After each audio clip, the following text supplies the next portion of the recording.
আজ চলে গিয়েছিলাম একটি অটোগ্রাফ এক্সিবিশন দেখতে নেহেরু চিলড্রেন্স মিউজিয়ামে।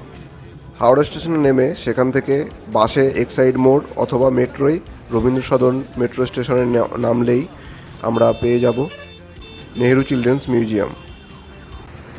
আমরা প্রথমেই যে 12 জনের ছবি দেখতে পাচ্ছি, এনারাই হলেন সংগ্রাহক। এই প্রদর্শনীটি করা হয়েছে বিভিন্ন বিখ্যাত মানুষদের সই নিয়ে। এটি একটি নতুন উদ্যোগ বলা যেতে পারে। আমার তো দেখে বেশ ভালোই লাগলো, নতুন ধরনের অভিজ্ঞতা। আপনারাও গিয়ে দেখে আসতে পারেন। এটি নেহেরু চিলড্রেন্স মিউজিয়ামে চলবে 9ই আগস্ট পর্যন্ত, অর্থাৎ রবিবার পর্যন্ত এই প্রদর্শনী চলবে। এই প্রদর্শনীটি দেখার জন্য আপনাকে কোনো প্রবেশ মূল্য দিতে হবে না।